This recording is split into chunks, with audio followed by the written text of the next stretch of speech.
वक्फ संशोधन विधेयक 2025 की संवैधानिक वैधता को चुनौती देने वाले मामले पर सुप्रीम कोर्ट में आज भी सुनवाई की जाएगी। ये सुनवाई जो है वो लगातार चल रही है और ऐसे में कई जो टिप्पणियां हैं वो भी सुप्रीम कोर्ट की तरफ से रखी जा रही है। मंगलवार को भी कोर्ट ने कानून को लेकर अंतरिम आदेश पारित करने को लेकर 3 घंटे तक सुनवाई की। सुनवाई के दौरान सीजेआई और जस्टिस जॉर्ज की पीठ ने कहा कि हर एक कानून के पक्ष में संवैधानिकता की अवधारणा होती है।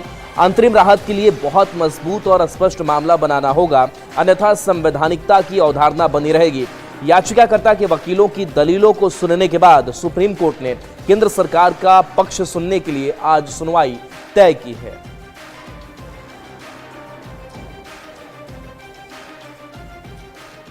और यूट्यूबर नेहा सिंह राठौर की एक बार फिर से मुश्किलें बढ़ गई हैं क्योंकि उनके ऊपर एक और केस दर्ज किया गया है। तो बड़ी खबरें निकल करके और सामने आ रही है, जहां लखनऊ के बाद अब वाराणसी में नेहा सिंह राठौर पर केस दर्ज किया गया है।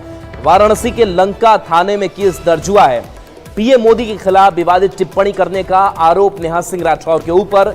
हनुमान सेना नाम की संस्था के अध्यक्ष की तहरीर पर यह मुकदमा दर्ज किया गया है।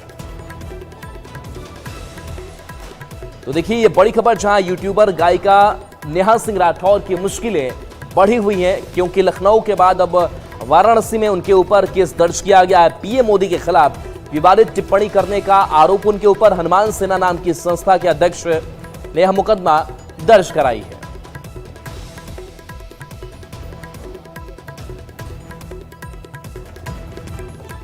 ऑपरेशन सिंदूर की जानकारी, उसकी उपलब्धियों का जो संदेश है वो अंतर्राष्ट्रीय मंचों तक पहुंचाने के लिए जो डेलीगेशन बनाया गया था वो डेलीगेशन अब रवाना होना भी शुरू कर चुके हैं। और इसी बीच ये खबर सामने आई है कि जो नेतृत्व तय किया गया था और वो नेतृत्व अब पहुंचेगा अलग अलग जगहों पर जहां इसकी उपलब्धियां बताई जाएगी। बता दें कि जेडीयू सांसद संजय कुमार झा की अगुवाई में एक सर्वदलीय प्रतिनिधिमंडल दिल्ली एयरपोर्ट से रवाना हुआ। प्रतिनिधिमंडल ऑपरेशन सिंदूर और आतंकवाद के खिलाफ भारत की निरंतर लड़ाई को प्रदर्शित करने के लिए जापान, इंडोनेशिया, मलेशिया, कोरिया और सिंगापुर का दौरा करने वाला है।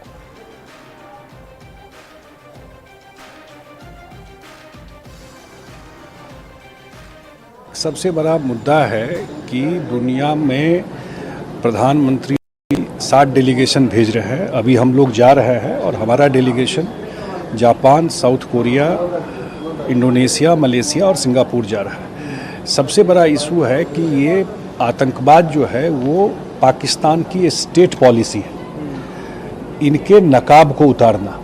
ये आतंकवाद कोई वहाँ से कोई 2-4 लोग ऐसे नहीं आते हैं, पूरा स्टेट उसको स्पॉन्सर करता है, पूरा थ्राइव करता है स्टेट के सपोर्ट से। इस बात को पूरे दुनिया में जा कर के बताना। और दूसरी बात जो है, जो एक न्यूक्लियर ब्लफ है, जो हमेशा बोलता है कि मैं आतंक कोई घटना हो गई तो न्यूक्लियर ये कोई, इस ब्लफ को भी ख़त्म करना कि ऐसा नहीं होगा कि हम आपके आतंकवाद और हमारे यहाँ आकर के टेररिस्ट एक्टिविटी करते रहिए और उसको हम झेलते रहेंगे। तीसरा है सिंधु इंडस रिवर का जो इशू है, वो सब इशू जब भी 1960 में हुआ उस समय उसका सबसे बड़ा था कि फ्रेंडली और कोऑपरेशन के रहेगा दोनों कंट्री में। वो सब तो कुछ बचा नहीं।